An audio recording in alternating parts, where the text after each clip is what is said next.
Can I touch that thing between your legs? The question hung in the air, freezing Henry Russell in his tracks as he stepped onto the alien soil of Jem'Hadar. His diplomatic training hadn't prepared him for this. The human ambassador blinked, taking in the sight of his Jem'Hadar liaison.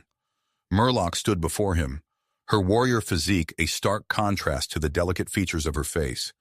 Her eyes, filled with genuine curiosity, were fixed on the lower half of his suit.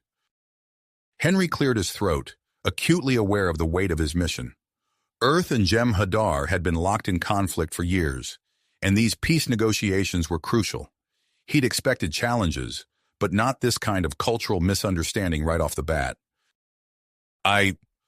That's not typically something we discuss in public, Henry managed, trying to maintain his composure.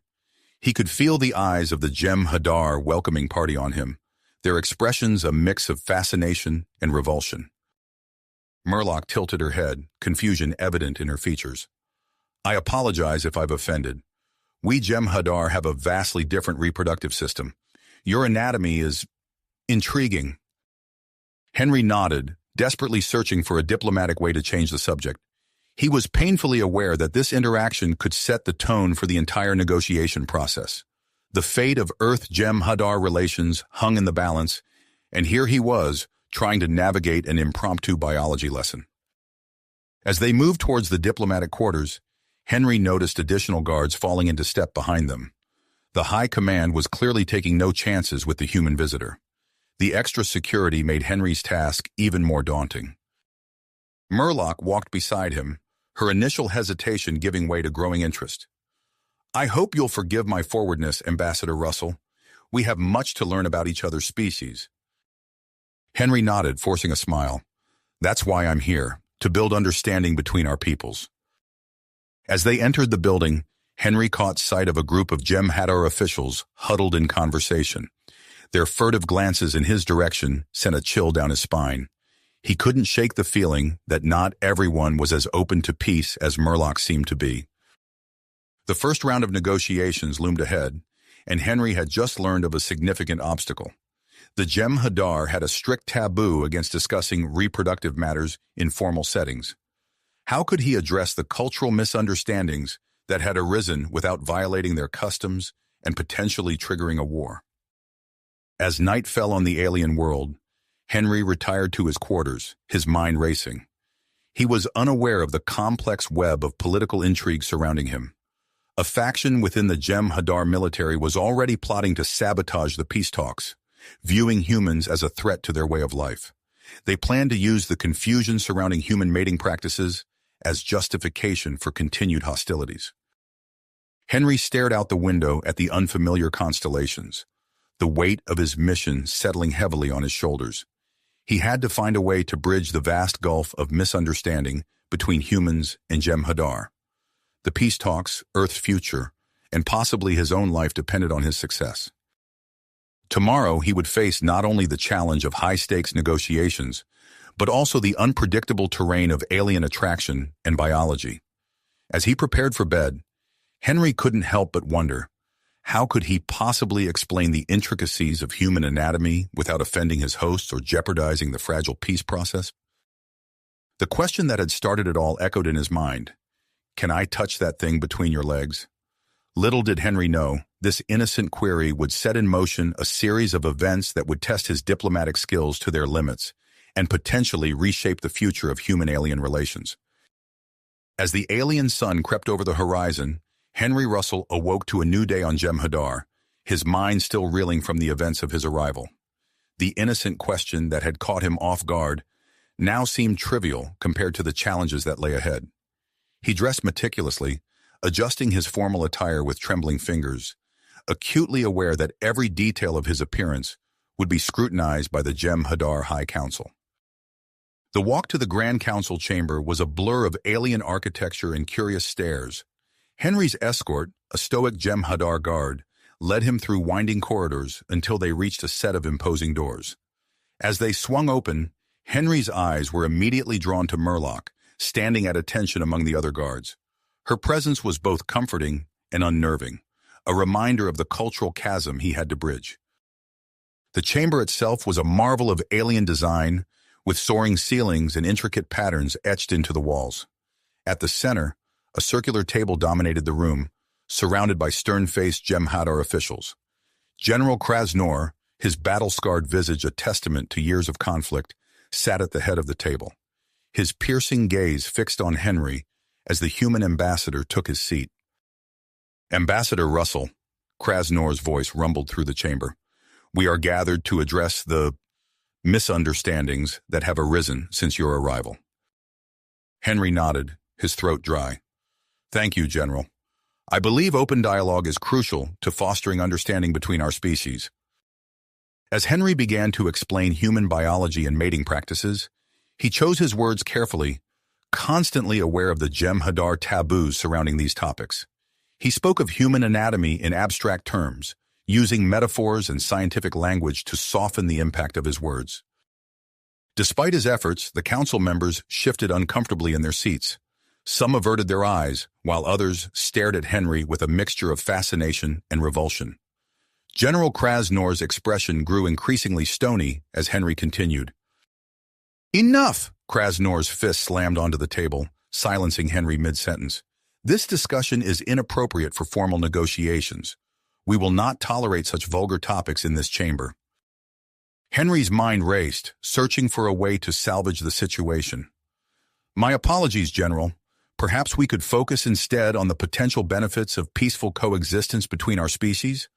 There is much we could learn from each other in areas such as technology, culture, and—" A sudden commotion outside the chamber cut him off.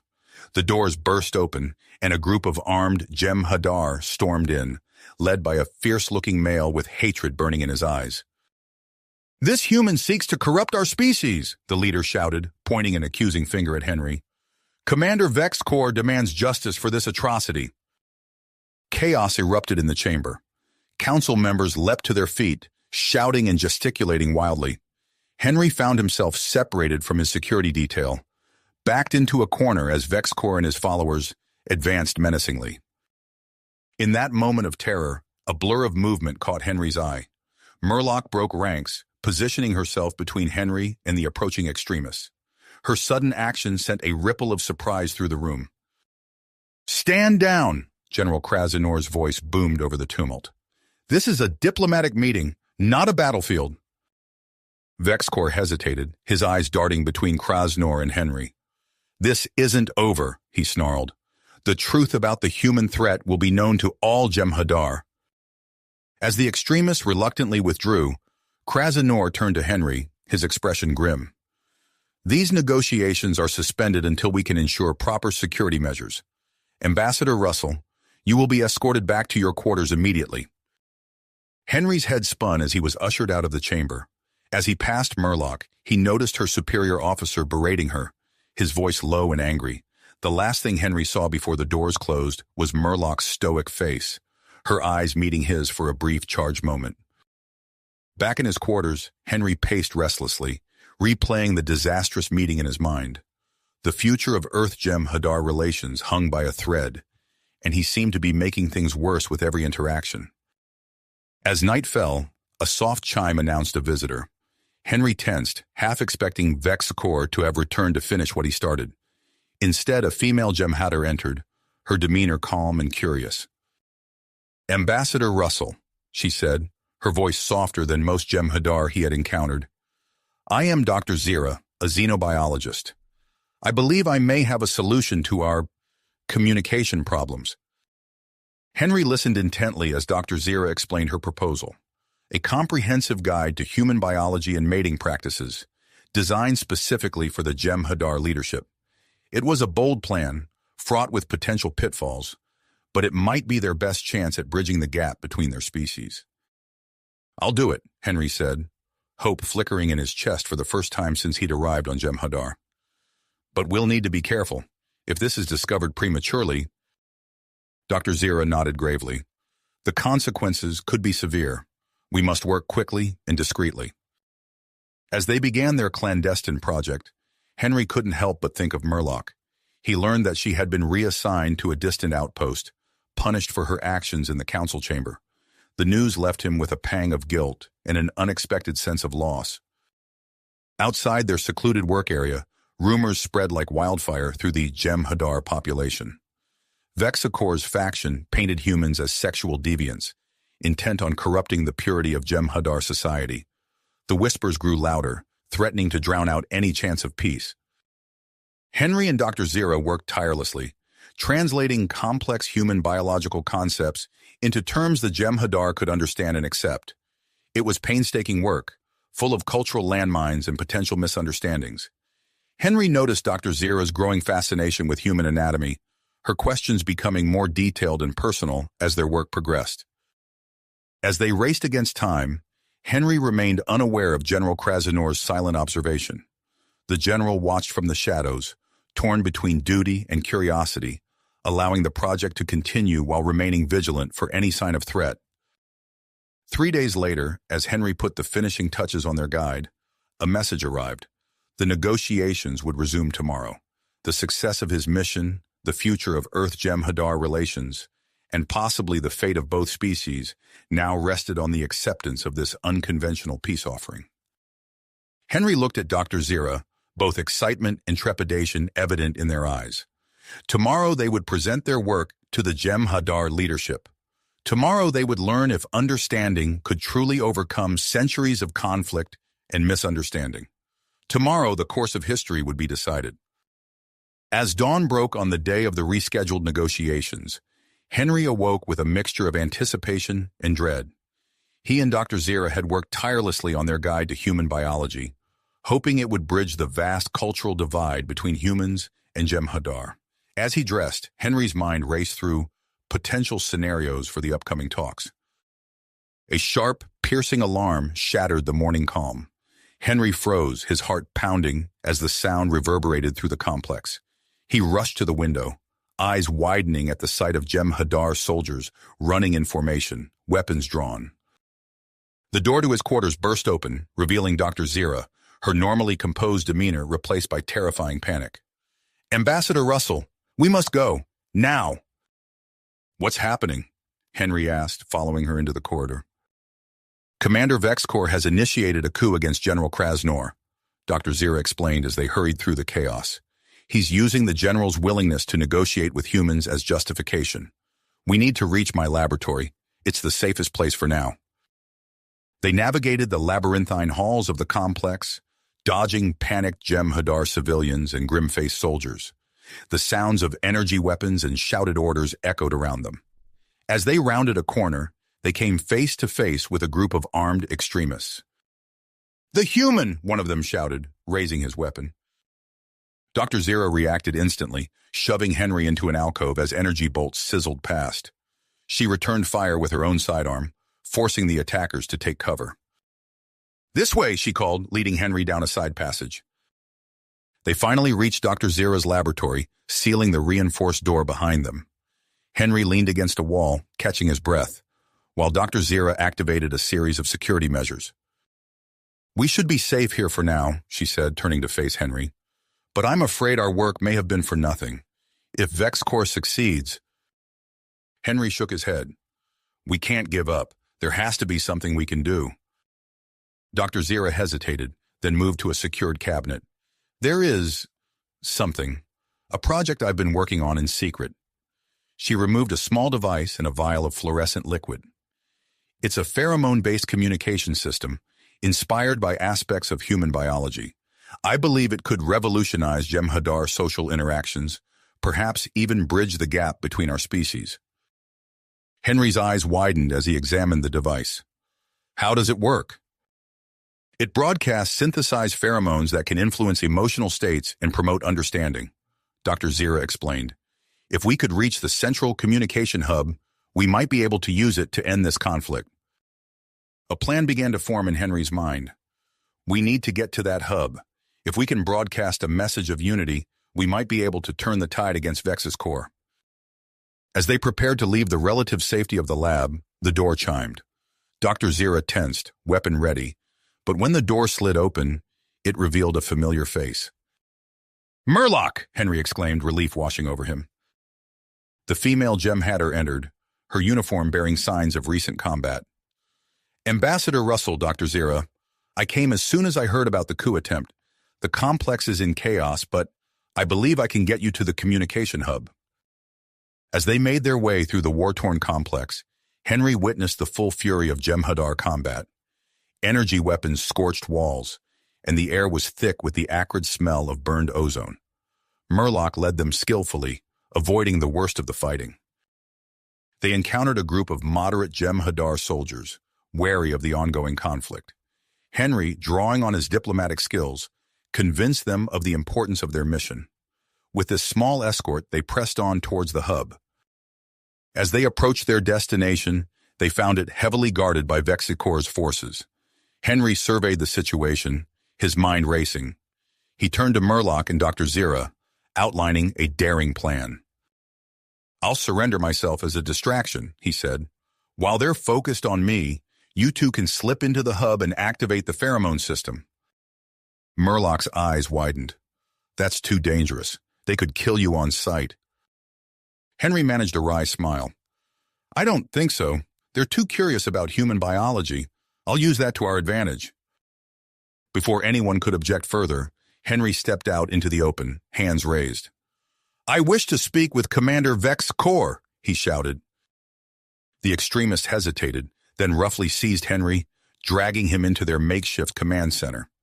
As he had hoped, Vexicor couldn't resist the opportunity to interrogate the human ambassador. "So, human," Vexicor sneered, "you thought you could corrupt our species with your degenerate ways?" Henry took a deep breath, then launched into an exaggerated, almost comical description of human mating practices. He watched with a mix of amusement and trepidation as the Jem'Hadar guards shifted uncomfortably, some unable to maintain eye contact. Meanwhile, Murloc and Dr. Zira used the distraction to infiltrate the hub.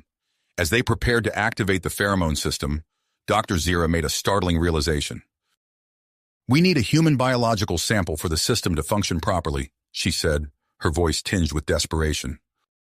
Murloc hesitated for only a moment before springing into action. "I'll get it," she said, her voice filled with relentless drive.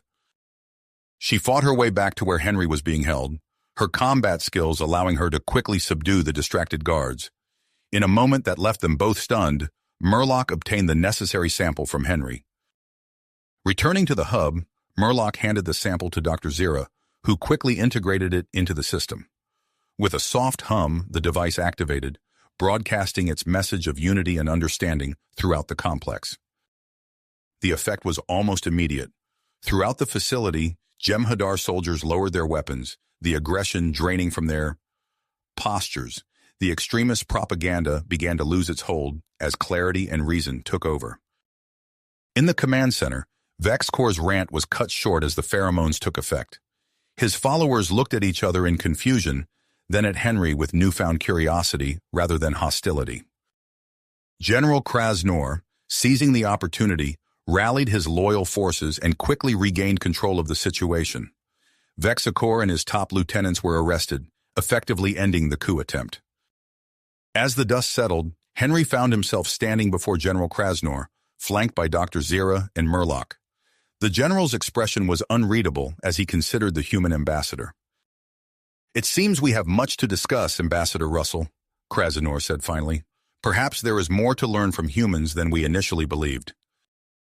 Henry nodded, acutely aware that while a major crisis had been averted, the real challenge of the peace negotiations still lay ahead. As he prepared to present their human biology guide, he couldn't help but wonder how the Jem'Hadar would react to the full truth of human mating practices.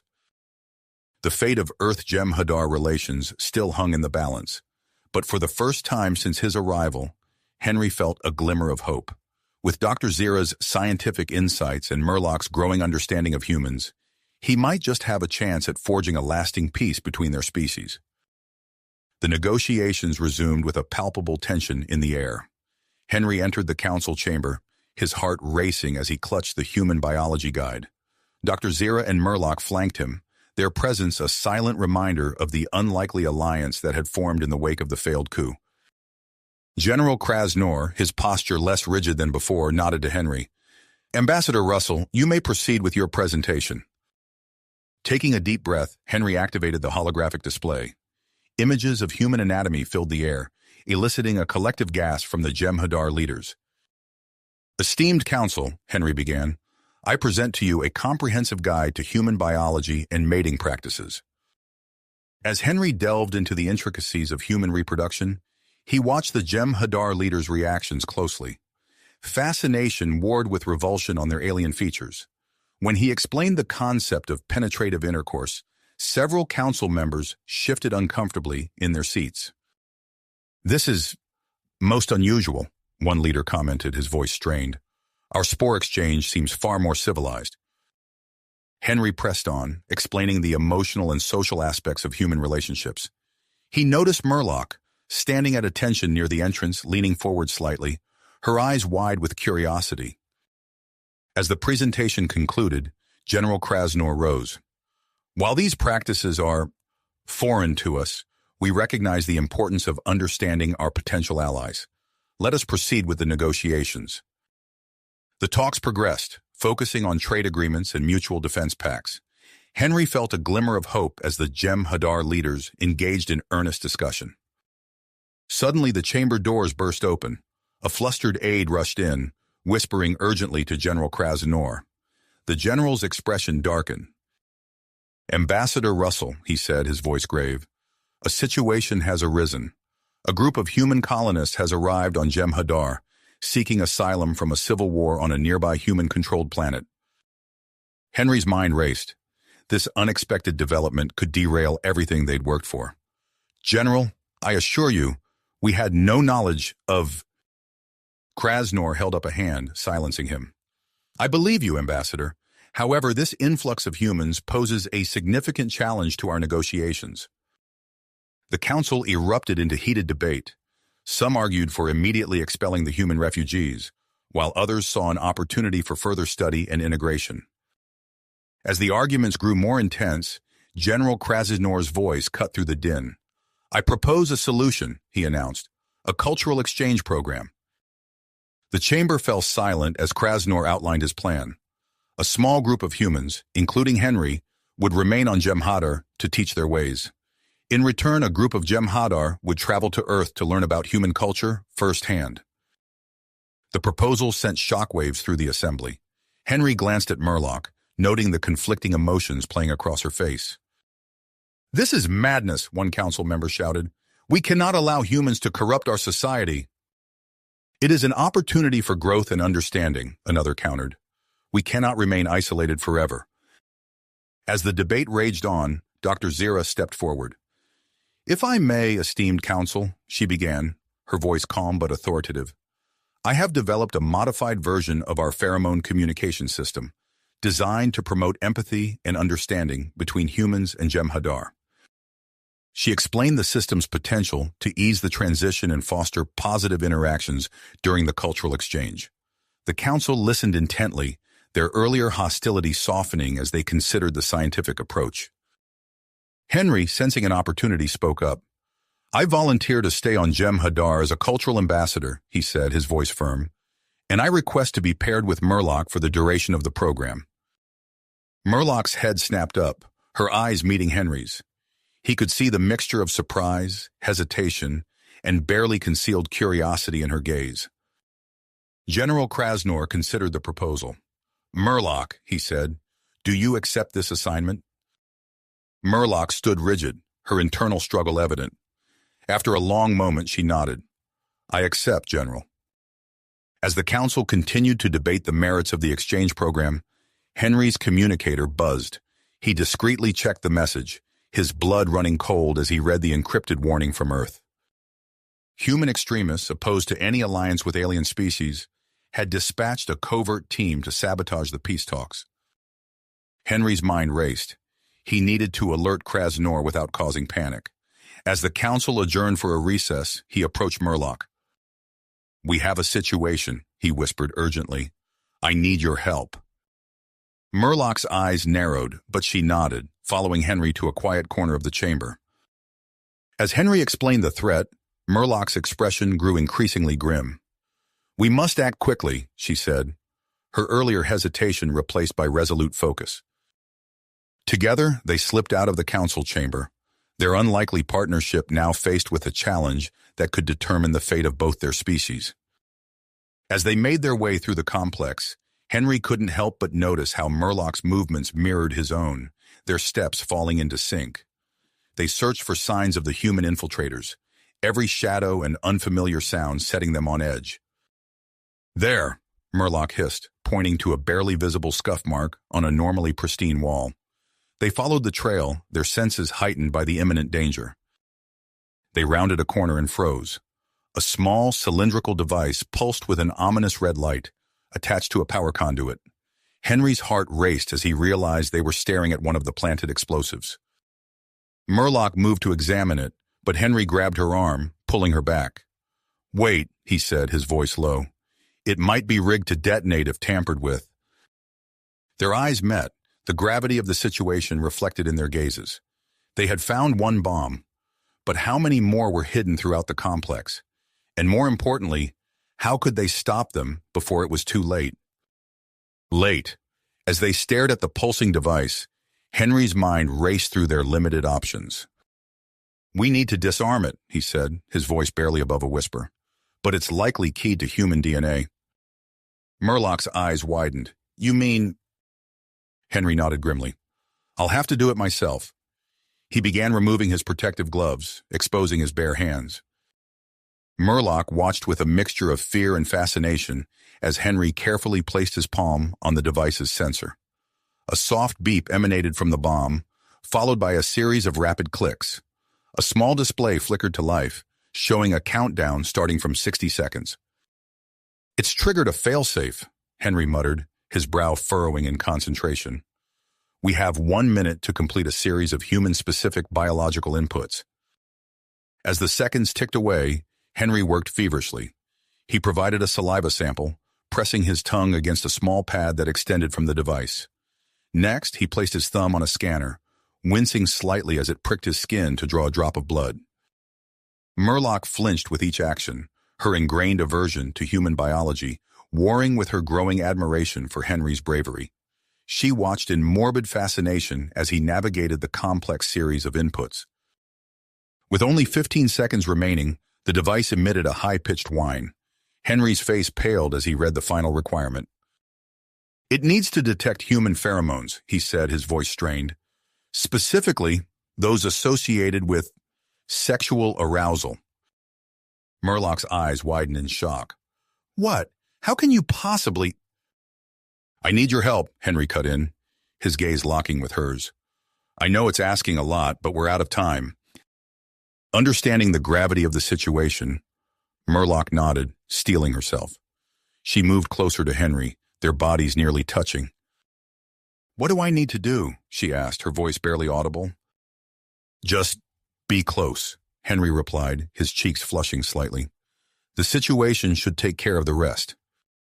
As the countdown reached its final moments, Murlock leaned in, her face mere inches from Henry's. She could feel the warmth of his breath, see the rapid rise and fall of his chest. Despite her lingering fear of human physiology, she found herself fascinated by the minute changes in his expression, the dilation of his pupils. The device beeped rapidly, scanning the air around them. With just 2 seconds to spare, it let out a long, low tone. The pulsing red light faded to green, and the bomb fell silent. For a moment, neither of them moved. They remained frozen in their intimate pose, the adrenaline of the moment slowly fading. Murlock found herself studying Henry's face with new interest, her terror of human biology beginning to transform into curiosity. Before either could speak, alarms blared throughout the complex.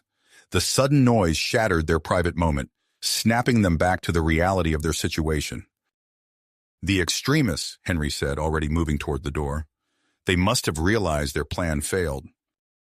Murlock nodded, her combat training kicking in. "We need to warn General Krasinor and coordinate a defense." They sprinted through the corridors, encountering pockets of chaos as human extremists engaged in firefights with Jem'Hadar security forces. Henry surprised Murlock by demonstrating remarkable agility and strength, deftly maneuvering through the conflict. As they rounded a corner, they came face to face with a group of human attackers. Without hesitation, Henry sprang into action. He disarmed the nearest assailant with a swift series of movements, using the man's own momentum against him. Murloc watched in amazement as Henry incapacitated two more attackers, his movements fluid and precise. They fought their way to the command center, where they found General Krasnor organizing the Jem'Hadar counterattack. Henry quickly briefed the general on the situation, offering his assistance in repelling the human attackers. Krasnor studied Henry for a moment, his expression unreadable. Then, to Murloc's surprise, he nodded. "Your loyalty is noted, Ambassador Russell. You will work with Murloc to defend the eastern sector." As they moved out, Henry and Murloc found themselves working in perfect synchronicity. Henry's strategic thinking complemented Murloc's advanced combat abilities, making them a formidable team against the extremists. During a particularly intense firefight, Henry spotted a human attacker taking aim at Murloc from a hidden alcove. Without hesitation, he tackled her to the ground, shielding her body with his own as plasma bolts sizzled overhead. For a brief moment, Murloc found herself pressed against Henry, feeling the rapid beat of his heart and the heat of his skin through their clothing. The close physical contact, combined with the adrenaline of battle, sent a jolt through her system. She realized with a start that her fear of human touch was rapidly eroding. As the battle raged on, Henry and Murloc's teamwork proved instrumental in turning the tide. The Jem'Hadar forces, bolstered by Henry's tactical insights, successfully repelled the attack. In the aftermath, they stood amid the wreckage of the command center, breathing heavily. General Krasnor approached them, his expression grave but tinged with respect. "Ambassador Russell, your actions today have proven your commitment to peace between our people. I am calling an emergency meeting of the High Council. We must discuss the future of human Jem'Hadar relations in light of these events." As they made their way to the council chambers, Henry noticed Dr. Zira hurrying towards them, clutching a small device. "Ambassador Murloc," she called out, her voice excited despite the chaos around them. "I've completed an upgraded version of the pheromone communication system. I believe it could be crucial in facilitating deeper understanding between our species during the cultural exchange program." Murloc, still processing the events of the past hour, found herself intrigued. Her earlier revulsion towards human biology had been replaced by a burning curiosity. "I volunteer to be the first Jem'Hadar test subject," she said, surprising even herself with her eagerness. As they entered the council chambers, Henry prepared himself for the most important diplomatic challenge of his career. The future of human Jem'Hadar relations hung in the balance, and he knew that his next words could shape the destiny of both their species. The High Council members took their seats, their expressions a mix of wariness and curiosity. General Krasnor called the session to order, his voice echoing through the chamber. "Esteemed colleagues, we face a pivotal moment in our history. The actions of human extremists have forced us to reconsider our approach to interspecies relations. Ambassador Russell, you have the floor." Henry stepped forward, acutely aware of the weight of responsibility on his shoulders. As he began to speak, he caught Murloc's eye from across the room. In that moment, he realized that their shared experiences had fundamentally changed their perceptions of each other's species. Whatever the outcome of this council meeting, he knew that the relationship between humans and Jem'Hadar would never be the same. Henry took a deep breath, his gaze sweeping across the council chamber. The tension was palpable, but he saw an opportunity to forge a new path forward. "Esteemed members of the High Council," he began, his voice steady and clear. "The events of today have shown us that the path to understanding between our species will not be easy, but they have also demonstrated the power of cooperation." He glanced at Murloc, who stood at attention nearby. "Murloc and I faced a critical threat together. We overcame our differences and worked as one to protect this facility and everyone in it. This is the essence of what we can achieve through cultural exchange." General Krasnor leaned forward, his eyes narrowing. "And how do you propose we move forward, Ambassador Russell? The actions of your fellow humans have put this entire process at risk." Henry nodded, acknowledging the gravity of the situation.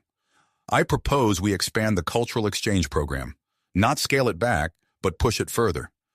Murloc and I have only scratched the surface of what we can learn from each other. I volunteer to remain on Jem'Hadar for an extended period, to fully immerse myself in your culture and biology." A murmur rippled through the council. Murlock stepped forward, her posture rigid but her eyes alight with curiosity. I too volunteer for this expanded program. Our experiences today have shown me that there is much more to humans than I initially believed. Dr. Zira, who had been quietly observing, spoke up. If I may, council members, I have developed an upgraded version of our pheromone communication system. With your approval, we could use this to facilitate deeper understanding between Ambassador Russell and Murlock during their extended exchange. The council deliberated for several tense minutes before General Krasnor spoke. Very well, we will proceed with this expanded cultural exchange program. Ambassador Russell and Murlock will be our primary subjects, with others to follow if successful. Dr. Zira, you have our permission to implement your new system. As the council adjourned, Henry and Murlock were led to their new shared quarters in a specially designed facility. The space was a curious blend of human and Jem'Hadar architecture, with areas tailored to each of their physiological needs. Dr. Zira joined them, carrying her new device. This system, she explained, will allow for a gradual increase in pheromone communication between you. It's designed to slowly acclimate you to each other's biological responses. As she attached the small, sleek devices to their wrists, Henry and Murlock exchanged glances. The weight of their responsibility settled over them, along with a mix of anticipation and apprehension. Over the next few days, they fell into a routine of cultural exchange. Henry introduced Murlock to various human customs and practices, starting with simple physical exercises. This is called yoga, Henry explained, demonstrating a basic pose. It's a practice that combines physical postures with breathing techniques and meditation. Murlock watched with fascination, her initial hesitation giving way to curiosity. She attempted to mimic Henry's movements, her body adapting surprisingly well to the unfamiliar poses. In turn, Murlock began teaching Henry about Jem'Hadar biology and culture. One afternoon, she broached a topic that had long intrigued Henry. Our reproductive process, Murlock began, her voice taking on a clinical tone, involves spore exchange rather than the physical mating you're familiar with. Henry listened intently, asking questions and drawing comparisons to human biology. As they delved deeper into these discussions, both found their preconceptions about each other's species shifting. The effects of Dr. Zira's pheromone communication system became more pronounced as days passed. Henry and Murlock found themselves increasingly attuned to each other's emotional states. They would often move in sync without realizing it, or anticipate each other's needs before they were voiced. During one of their daily briefings with Dr. Zira, Murlock surprised both herself and Henry by expressing interest in learning more about human mating practices. I would like to understand this aspect of human biology better, she said, her voice betraying a mix of curiosity and lingering apprehension. Henry nodded, maintaining a professional demeanor despite his surprise. He gathered educational materials and anatomical models, providing Murlock with a thorough yet clinical explanation of human reproduction. As he spoke, Murlock listened with rapt attention, her expressions shifting between fascination and discomfort. The fear that had once dominated her perception of human biology was slowly being replaced by a deep, scientific curiosity. Their research expanded to include physical comparisons between their species. They engaged in a series of strength, agility, and endurance tests, meticulously recording the results. It seems, Henry noted as they reviewed their findings, that while you Jem'Hadar possess superior strength and resilience, we humans excel in flexibility and fine motor skills. Murlock nodded, a new appreciation gleaming in her eyes. Our species complement each other well. Together, we could achieve things neither could alone. As their study intensified, so did the effects of the pheromone communication system. During one session, as they were connected to record baseline readings, an unexpected surge occurred. Henry felt a rush of hormones and neurotransmitters associated with human sexual arousal flood his system. Murlock, still connected to the device, experienced an echo of these sensations. Her eyes widened, her breath catching as unfamiliar feelings coursed through her body. They stared at each other, both shaken and intrigued by this shared experience. The moment passed quickly, but its implications lingered, adding a new layer of complexity to their evolving relationship. Their progress did not go unnoticed. General Krasnor called them to a meeting, his expression unreadable as they entered his office. "Your work has been exemplary," he began, his tone measured. "The High Council believes it's time to take the next step in our cultural exchange program." Henry and Murlock exchanged glances, sensing the weight of the general's words. "We propose," Krasnor continued, "a temporary physiological modification procedure. It would allow you to experience aspects of each other's biology firsthand." The proposal hung in the air, its implications vast and potentially world-changing. Henry and Murlock stood in silence, the enormity of the decision before them, settling over the room like a heavy fog. General Krasnor's words hung in the air, heavy with implication. Henry and Murlock exchanged a long look, their enhanced pheromone communication allowing them to sense each other's mixture of excitement and apprehension. "We accept," Henry said firmly, his voice echoing in the office. Murlock nodded in agreement. "We are prepared to undergo this procedure for the advancement of our species' understanding." The general's expression remained neutral, but a flicker of approval crossed his eyes. "Very well. Report to Dr. Zira's laboratory at 0600 hours tomorrow. She will oversee the modification process." As they left the office, Henry and Murlock walked in silence, their steps perfectly synchronized. The weight of their decision pressed upon them, but beneath it lay a current of anticipation. The next morning, they entered Dr. Zira's lab, where a team of human and Jem'Hadar scientists awaited them. The room hummed with the low buzz of advanced medical equipment. Dr. Zira approached, holding 2 vials of shimmering liquid. "These contain specially programmed nanobots," she explained. "They will gradually alter your physiologies to incorporate aspects of each other's species." Henry and Murlock lay on adjacent medical beds, their eyes meeting as Dr. Zira inserted intravenous lines into their arms. The nanobots entered their bloodstreams, cool at first, then spreading warmth through their bodies. Hours passed as the tiny machines worked their transformative magic. Henry felt a strange sensation of his muscles densifying, his bones becoming denser. His respiratory system expanded, allowing him to take in more oxygen with each breath. Beside him, Murlock experienced her own metamorphosis. Her skin tingled as new nerve endings formed, increasing her tactile sensitivity. Inside her body, changes occurred at a cellular level, modifying her reproductive system to more closely resemble that of a human female. As the procedure neared completion, Henry flexed his hand, marveling at the increased strength he could feel coursing through his arm. Murlock ran her fingers along the surface of the bed, her eyes widening at the intensity of sensation from this simple touch. Dr. Zira monitored their vital signs closely, her expression a mixture of scientific fascination and concern. "The modifications appear to be stable," she announced. "How do you feel?" Henry sat up, noting the ease with which his body moved despite its increased density. "I feel powerful," he said, his voice tinged with awe. Murlock followed suit, her movements more fluid than before.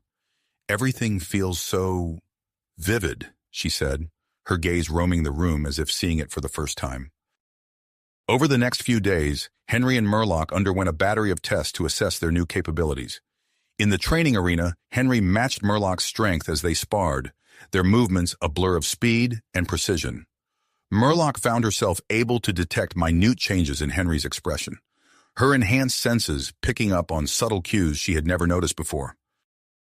Their shared experiences, amplified by the pheromone communication system, deepened their bond. During a brief rest between tests, Henry noticed Murlock studying her hand intently. "What is it?" he asked, moving closer. Murlock looked up, her eyes filled with wonder. "I can feel the air moving across my skin," she said softly. "Is this how humans always experience touch?" Henry nodded, reaching out to gently take her hand. Murlock didn't flinch away as she once would have. Instead, she gasped at the intensity of the contact, her enhanced nerves singing with sensation. Their moment of connection was interrupted by the arrival of General Krasnor. "Impressive progress," he said, reviewing their test results. "It's time to move to the next phase. You will participate in traditional activities from both cultures to fully assess the extent of your modifications." The following week was a whirlwind of new experiences. Henry found himself excelling in Jem'Hadar combat drills, his enhanced physiology allowing him to keep pace with even the most seasoned warriors. Murloc, in turn, attended a human diplomatic reception, her heightened senses allowing her to navigate the complex web of nonverbal cues and subtle social dynamics with surprising ease. As they walked back to their quarters after a particularly grueling day of tests, Murloc turned to Henry. I think I understand now, she said hesitantly. Why humans value physical contact so much. It's overwhelming, but not unpleasant. Henry smiled, feeling a surge of affection through their pheromone link. It's an important part of how we connect with each other, he explained. I'm glad you're able to experience it now. Their peaceful exploration was shattered the next day when a group of unmodified Jem'Hadar soldiers confronted them in the training arena. Led by a lieutenant named Vrath, they formed a menacing semicircle around Henry and Murloc. You disgrace our species, Vrath spat, his eyes filled with disgust. You pollute the purity of Jem'Hadar biology with your experiments. Henry stepped forward, his stance protective. We're advancing understanding between our species, he argued. This benefits everyone. Vrath's response was a snarl as he lunged forward, aiming a powerful blow at Henry's head. But Henry was ready, his enhanced reflexes allowing him to dodge the attack with ease. Murloc moved in perfect sync with him, her own modified body responding to the threat. What followed was a dance of violence and precision. Henry and Murloc worked in flawless tandem, their shared pheromone communication allowing them to anticipate each other's moves. They deflected blows, countered attacks, and gradually wore down their opponents. As the last of Vrath's followers fell, subdued but not seriously injured, silence fell over the arena. Henry and Murloc stood back to back, breathing heavily but unharmed. The commotion drew the attention of General Krasnor and Dr. Zira, who rushed into the arena. As they took in the scene, the general's expression hardened. This incident cannot be ignored, he said gravely. The High Council must be informed. The future of our interspecies relations hangs in the balance. As they were led away for debriefing, Henry caught Murloc's eye. In that moment, they both knew that the true test of their modifications and their bond was yet to come. The tension in the air was palpable as they were escorted to a secure conference room.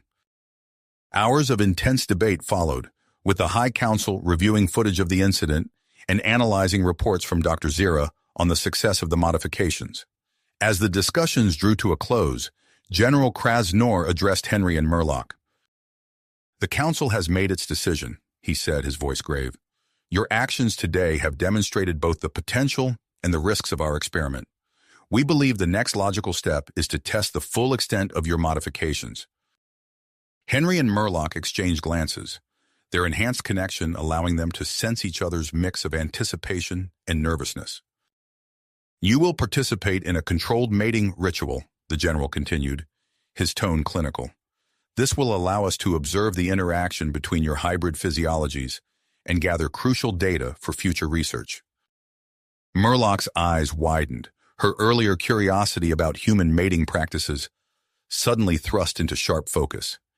Henry felt a surge of conflicting emotions through their pheromone link, nervousness, excitement, and a deep underlying trust.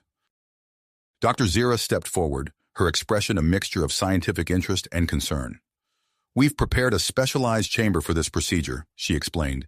It's equipped with advanced monitoring systems to track every aspect of your physiological responses. As they were led to the chamber, Henry noticed Murloc's slightly quickened breathing. He gently took her hand, their fingers interlocking perfectly, a testament to their modified anatomies. We don't have to do this if you're not comfortable, he whispered, his voice low enough for only her to hear. Murloc met his gaze, her eyes reflecting a purpose that belied her nervousness. No, I want to, she replied. For science and for us. The chamber door slid open with a soft hiss, revealing a space that was both clinical and somehow intimate. Soft, ambient lighting created a calming atmosphere, while banks of monitoring equipment lined the walls. A large cushioned platform dominated the center of the room. As they stepped inside, Dr. Zira's voice came over the intercom. "We'll be monitoring your vital signs and neural activity throughout the process. If at any point you wish to stop, simply say the word." Henry and Murlock stood facing each other, the air between them charged with anticipation. Slowly, hesitantly, they began to explore their modified bodies. Henry marveled at the intricate patterns on Murlock's skin, his enhanced senses allowing him to feel the subtle variations in texture. Murlock, in turn, traced the contours of Henry's face, her fingers picking up the warmth of his skin and the gentle pulsing of blood beneath the surface. As their touches became more intimate, a surprising phenomenon occurred. Bioluminescent patterns began to emerge on their skin, pulsing in sync with their heightened emotional states. Their pheromone communication system kicked into overdrive, flooding their bodies with a unique cocktail of human and Jem'Hadar hormones. The sensation was unlike anything either of them had experienced before, a perfect melding of their two species' responses to arousal and intimacy. As they moved to the platform, their bodies seemed to know instinctively how to proceed. They began a dance that was part human lovemaking, part Jem'Hadar mating ritual. Their movements were fluid, synchronized, as if they had rehearsed this moment 1,000 times. Just as they joined, a surge of energy coursed through their bodies. The monitoring equipment around them spiked dramatically, alarms blaring. Dr. Zira's voice cut through the haze of their shared pleasure, urgency clear in her tone. "We're detecting an unexpected biochemical reaction," she announced. "The energy generated by your union is spreading beyond the chamber." Henry and Murlock barely registered her words, lost in the intensity of their connection. They found themselves unable to separate, their bodies locked together as the energy continued to build. A cocoon of pulsating light enveloped them, growing brighter with each passing second. Outside the chamber, scientists scrambled to contain the growing energy field. Warnings echoed through the facility as the power continued to increase, threatening to overwhelm their containment measures. Just when it seemed the situation might spiral out of control, the energy field began to stabilize. It contracted, focusing inward on Henry and Murlock. In a blinding flash that momentarily overloaded the chamber's sensors, the energy dissipated, leaving behind a soft, glowing mist.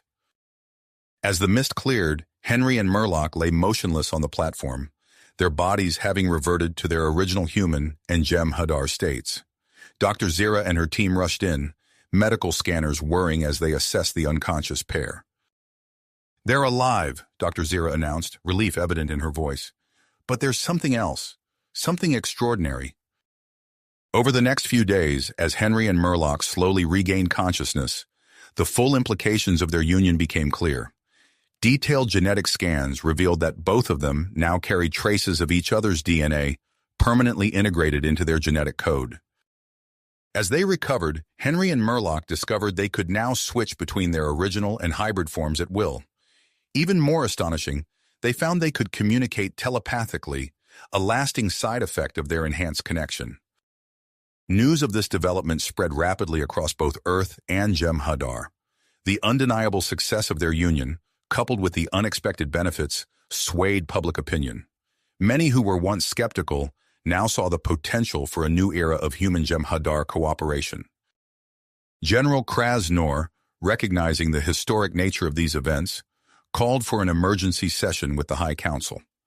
As Henry and Murlock stood before the assembled leaders, still marveling at their new abilities, they sensed that they stood on the brink of a momentous decision, one that would shape the future of both their species for generations to come. You have reached the end of the story. If you enjoyed this story and want to support us, please leave a like and subscribe to our channel, and for every comment that says 88, I will heart every single one of them. Thank you for your time.